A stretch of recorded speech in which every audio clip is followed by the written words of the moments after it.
दोस्तों, राजस्थान के खिलाफ दिल्ली कैपिटल्स की धमाकेदार जीत के बाद आईपीएल 2024 के पॉइंट्स टेबल में मचा बवाल। दिल्ली से लेकर मुंबई को मिली बड़ी खुशखबरी, तो राजस्थान से लेकर बैंगलोर और चेन्नई को लगा 440 वोल्ट का झटका। जी हां, आज जैसे ही ऋषभ पंत की दिल्ली कैपिटल ने राजस्थान रॉयल्स के खिलाफ अपने घर अरुण जेटली स्टेडियम में अपना परचम लहराया, तो उनकी ब्लॉकबस्टर जीत के बाद तो पॉइंट्स टेबल का पूरा समीकरण ही बदल चुका है। अब राजस्थान और हैदराबाद ही नहीं बल्कि कई बड़ी बड़ी टीमों के प्लेऑफ से बाहर होने का खतरा भी गुना बढ़ चुका है, कई गुना। तो हम आपको इस वीडियो में बताने वाले हैं कि आखिरकार अब कौन सी टीम को कितने मुकाबले जीतने हैं प्लेऑफ में जाने के लिए और कितने प्रतिशत चांसेस उनके बचे हुए हैं। साथ ही साथ हम आपको प्लेऑफ का पूरा गणित भी दिखाएंगे और कैसे सबकी चहेती बैंगलोर और चेन्नई अभी भी प्लेऑफ में क्वालिफाई कर सकती है। ये सब कुछ जानने के लिए हमारे साथ अंत तक जरूर बने रहें। लेकिन उससे पहले यदि आप भी चाहते हैं कि आपकी फेवरेट टीम प्लेऑफ में जाए तो हमारी इस वीडियो को लाइक और अपनी फेवरेट टीम का नाम दिल से कमेंट बॉक्स में जरूर करें। तो दोस्तों, पॉइंट्स टेबल में सबसे नीचे से बात करें तो आईपीएल 2024 की पॉइंट्स टेबल में सबसे निचले स्थान पर या कहीं बॉटम पर टूर्नामेंट की धमाकेदार शुरुआत करने वाली शुभमन गिल की गुजरात टाइटंस मौजूद है, जो उनके लिए किसी सदमे से कम नहीं था।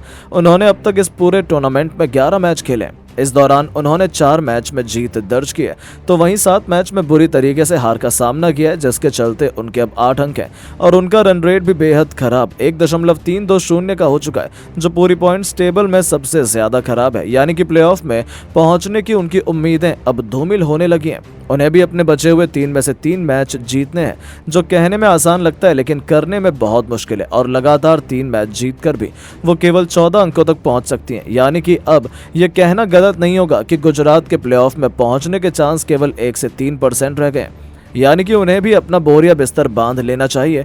तो वहीं दोस्तों, 9वें पायदान पर अभी भी अपनी अंतिम सांसें गिन रही मुंबई इंडियंस के क्रिकेट टीम कब्जा जमाकर बैठी है। जी हां, आपको बता दें, हार्दिक पांड्या की कप्तानी में मुंबई इंडियंस की टीम कुल 12 मुकाबले खेल चुकी है और अब तक मुंबई इंडियंस 4 मैचों में जीत के साथ मात्र 8 अंक कमा पाई है। बाकी के 8 मुकाबलों में उन्हें बुरी तरीके से हार का मुंह देखना पड़ा है, जिसके साथ ही मुंबई का रन रेट भी काफी हद तक सुधरा है। जी हां, अब मुंबई का रन रेट -0.212 का हो चुका है, जो गुजरात से बेहतर है। इसीलिए 8 अंक होने के बाद भी मुंबई गुजरात को पीछे छोड़ चुकी है। हालांकि बावजूद उसके यहाँ से अब मुंबई चाहकर भी केवल 12 अंकों तक पहुंच सकती है, यानी कि अब उनके प्लेऑफ में क्वालिफाई करने की संभावनाएं मात्र 0.06% रह गई हैं, जो नामुमकिन ही है। यानी मुंबई फैंस को भी अब अगले सीजन की तैयारी शुरू कर देनी चाहिए। तो वहीं दोस्तों, 8वें पायदान पर एक और किंग्स 11 पंजाब मौजूद है, जिनका भी सीजन कुछ खास नहीं रहा है। जी हां, बता दें, सैम करन की कप्तानी में उन्होंने भी अब तक आईपीएल 2024 में कुल 11 मैच खेले हैं। इस दौरान उन्होंने भी 4 मैच में जीत दर्ज की है, तो वहीं 6 मैच में करीबी हार का सामना किया, जिसके चलते उनके भी 8 अंक हैं और -0.187 के रन रेट से पंजाब प्लेऑफ की रेस से ऑलमोस्ट बाहर हो चुकी है, क्योंकि अब वो लगातार बचे 3 मैच जीतकर भी केवल 14 अंकों तक पहुंच सकते हैं। यानी कि उन्हें भी किस्मत और दूसरी टीमों के भरोसे बैठना पड़ेगा। उनके भी प्लेऑफ में पहुंचने के चांसेस गुजरात जैसे ही रह गए। यानी कि पंजाब का एक बार फिर आईपीएल जीतने का सपना लगभग खत्म हो चुका है। तो वहीं दोस्तों, अब 7वें पायदान पर चैंपियन की तरह जिसने सबसे लंबी छलांग लगाई है वो है सबकी चहेती बैंगलोर, जिन्होंने लगातार अपने पिछले 3 मुकाबलों में धमाकेदार जीत अर्जित कर अपनी प्लेऑफ की उम्मीदों को पंख लगा दिए। इस समय बैंगलोर की टीम टोटल 11 मुकाबले सीजन में खेल चुकी है, जिनमें उन्हें 4 मैचेस में जीत मिली है। बाकी के 7 मुकाबलों में उन्हें बेहद शर्मनाक तरीके से हार का सामना करना पड़ा है। इसलिए बैंगलोर की टीम भी केवल 8 पॉइंट से टेबल में 7वें पायदान पर है और इस समय उनका नेट रन रेट -0.049 है, जो पंजाब और मुंबई से थोड़ा सा बेहतर है। इसीलिए बैंगलोर 8 अंक होने के बाद भी इन दोनों टीमों से ऊपर 7वें पायदान पर है। लेकिन बैंगलोर फैंस को ज्यादा खुश नहीं होना चाहिए, क्योंकि उनके प्लेऑफ में जाने की आशाएं केवल 1% रह गई हैं और अपने अगले 3 मैच लगातार जीतकर भी बैंगलोर केवल 14 अंकों तक पहुंच सकती है। मतलब अभी भी अपने तीनों मैच जीतने के साथ साथ उन्हें दूसरों पर डिपेंड रहना पड़ेगा। यानी कि आसान शब्दों में कहें तो हमेशा की तरह बैंगलोर को तो इस बार भी आईपीएल ट्रॉफी का सपना भूल जाना चाहिए। हालांकि यहाँ से दोस्तों अब पॉइंट्स टेबल काफी पेचीदा और मुश्किल हो जाता है, जहां से थोड़े थोड़े रन रेट के अंतर से टीमों की पोजीशन निश्चित हुई है और कांटे की टक्कर सबके बीच देखने को मिल रही है। जी हां, अब दिल्ली की जीत के बाद लखनऊ को सबसे बड़ा झटका लगा और बिना कुछ किए ही नंबर 6 के पायदान पर डिमोट होकर धोनी के चेले केएल राहुल की लखनऊ सुपर जायंट्स आ चुकी है। केएल राहुल की कप्तानी में खेले गए 11 मैचों में उन्हें 6 मुकाबलों में धमाकेदार जीत मिली, वहीं 5 मैचेस में उन्हें शर्मनाक हार का सामना भी करना पड़ा है, जिसके चलते उनके 12 अंक हैं। इस बीच इनका नेट रन रेट भी -0.371 का हो चुका है, यानी कि लखनऊ भी प्लेऑफ की बहुत बड़ी दावेदार नजर आ रही है। उन्हें बाकी बचे हुए 3 मैचों में से केवल 3 जीतने हैं, यानी कि कहीं ना कहीं उनकी प्लेऑफ में पहुंचने की संभावना 60% से भी ज्यादा नजर आ रही है।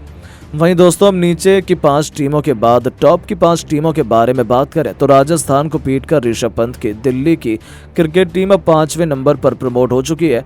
ऋषभ पंत की कप्तानी में वो अब इस तरह टूर्नामेंट से 12 मुकाबले खेल चुके हैं, जिसमें उन्हें 6 मैचेस में जीत मिली है। बाकी के 6 मुकाबलों में बुरी तरीके से हार का सामना करना पड़ा है और अब दिल्ली की टीम 12 मैचों में मिली 6 जीत से कमाए 12 अंक के साथ 5वें नंबर पर मौजूद है। उनका नेट रन रेट भी -0.316 का हो चुका है, जो लखनऊ से थोड़ा सा ही बेहतर है। तभी तो 12 अंक होने के बाद भी दिल्ली लखनऊ से ऊपर आ चुकी है और अब दिल्ली को भी 16 अंकों तक पहुंचने के लिए लगातार 2 में से 2 मैच जीतने हैं, यानी कि अब दिल्ली के प्लेऑफ में क्वालिफाई करने की संभावना भी 60% हो चुकी है। तो वहीं दोस्तों, इसके बाद दिल्ली के ऊपर ऑरेंज आर्मी हैदराबाद की क्रिकेट टीम 4थे पायदान पर मौजूद है।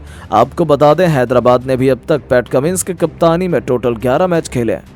इस दौरान उन्होंने 6 मैच में जीत का डंका बजाया है, तो वहीं 5 मैच में हार का सामना किया है, जिसके चलते उनके 12 अंक हो चुके हैं। इस दौरान हैदराबाद की टीम का नेट रन रेट -0.065 का हो चुका है। यही कारण है कि लखनऊ और दिल्ली उनसे नीचे है और हैदराबाद 12 अंक होने के बावजूद भी उनसे ऊपर 4थे नंबर पर आ गई है, यानी कि हैदराबाद भी 70% से ज्यादा की उम्मीद के साथ प्लेऑफ में क्वालिफाई करने की बड़ी दावेदार है। तो वहीं दोस्तों, नंबर 3 के पायदान पर चैंपियन की तरह महेंद्र सिंह धोनी की चेन्नई सुपर किंग्स कब्जा जमाकर बैठी हुई है। इस दौरान चेन्नई की टीम ने 11 मैचेस खेलकर 6 मैच में धमाकेदार जीत दर्ज की है, तो वहीं 5 मैच में करारी हार का सामना किया है, जिसके चलते उनके भी 12 अंक हैं और चेन्नई लगातार 4थी टीम है जिसके 12 पॉइंट हैं। हालांकि इस बीच चेन्नई की टीम का नेट रन रेट पॉजिटिव में 0.700 का हो चुका है और बराबर अंक होने के बावजूद चेन्नई ने हैदराबाद और दिल्ली सबको पीछे छोड़ दिया, यानी कि चेन्नई की टीम इस बार भी आईपीएल चैंपियन बनने की बड़ी दावेदार है और चेन्नई भी प्लेऑफ की 80% से भी अधिक की दावेदार बन चुकी है। हालांकि अभी भी 16 अंकों तक पहुंचने के लिए उन्हें बाकी बचे हुए 3 मैचों में से 7-2 जीतने हैं और यदि इनमें से बेहतर एक बार चेन्नई फिसली तो उनका प्लेऑफ का सपना मुश्किल में फंस सकता है। वहीं दोस्तों, आपको बता दें, नंबर 1 बनने की जद्दोजहद के बीच दूसरे पोजीशन पर संजू सैमसन की राजस्थान मौजूद है, जिनके लिए ये टूर्नामेंट धमाकेदार रहा है और उन्हें दिल्ली के खिलाफ मिली हार से कुछ ज्यादा फर्क नहीं पड़ा है। जी हां, राजस्थान ने अब तक पूरे टूर्नामेंट में लगातार कुल 11 मैच खेले और काबिले तारीफ तो ये है कि उन्होंने लगातार 8 मुकाबलों में जीत कमाई है, जिसके चलते उनके पॉइंट्स टेबल में सबसे ज्यादा 16 अंक है। साथ ही उनका रन रेट भी काफी बेहतरीन है, उनका रन रेट +0.476 का है, जो कई टीमों से बेहतर है, यानी कि अब तो उनका प्लेऑफ 99% निश्चित हो चुका है। तो वहीं दोस्तों, फिर आती है टेबल टॉपर या कहें आईपीएल 2024 की नंबर 1 टीम। तो नंबर 1 की गद्दी पर बेताज बादशाह की तरह मौजूद है कोलकाता की क्रिकेट टीम, जिसने एक ऊंची छलांग लगाते हुए अब सीधा नंबर 1 की पोजीशन पर कब्जा जमा लिया है। जी हां, बता दें गंभीर कि कोलकाता ने अब तक इस टूर्नामेंट में टोटल 11 मुकाबले खेले हैं। इस बीच उन्होंने लाजवाब प्रदर्शन करते हुए अपने 8 मैचों में जीत का परचम लहराया है और 3 मैचों में उन्हें हार का सामना करना पड़ा, जिसके चलते उनके 16 अंक हो चुके हैं। और इस बीच कोलकाता की टीम का नेट रन रेट पॉजिटिव में 1.453 का हो चुका है और रन रेट के अंतर से कोलकाता ने सबको पीछे छोड़ते हुए नंबर 1 की पोजीशन पर कब्जा जमाया है। यानी कि दोस्तों, देखा आपने कैसे आधे से ज्यादा आईपीएल बीत जाने के बाद भी अभी भी केवल एक टीम प्लेऑफ की दौड़ से बाहर हुई है, यानी कि टूर्नामेंट तो कांटे का हो रहा है। तो वहीं इसके बाद बाद अब ऑरेंज कैप की लिस्ट की बात करें तो लॉन वॉरियर की तरह बेंगलोर की जिम्मेदारी अपने कंधों पर उठाने वाले विराट कोहली अब सबसे ऊपर ऑरेंज कैप अपने सिर पर सजा चुके हैं। जिन्होंने 11 मैचों में कुल 542 रन बनाए हैं, उन्होंने नंबर 2 के पायदान पर मौजूद चेन्नई के कप्तान ऋतुराज गायकवाड़ को पीछे छोड़ा है, जो 11 मैचों में 541 रन बनाकर उन्हें कड़ी टक्कर दे सकते हैं। यानी कि इन दोनों दिग्गज सितारों के बीच कांटे की जंग ऑरेंज कैप के लिए हो रही है। इसके बाद पर्पल कैप की लिस्ट की बात करें तो नंबर 1 के पायदान पर मुंबई की आन बान और शान जसप्रीत बुमराह सबको पीछे छोड़ते हुए पर्पल कैप के सिर पर अपना सजा चुके हैं। उन्होंने केवल 12 मैचों में ही 18 विकेट चटकाए हैं। वहीं हर्षल पटेल 17 विकेटों के साथ नंबर 2 के पायदान पर उनसे कंधे से कंधा मिलाकर खड़े हैं। यानी कि ऑरेंज कैप और पर्पल कैप दोनों की रेस काफी कांटे की हो चली है। लेकिन दोस्तों, अब आपको क्या लगता है कि कौन सी 4 टीमें करेंगी प्लेऑफ में क्वालिफाई? आप किसके साथ हैं? अपनी पसंदीदा टीम का नाम कमेंट करके जरूर बताएं और ऐसे ही शानदार खबरों के लिए चैनल को सब्सक्राइब जरूर करें। धन्यवाद।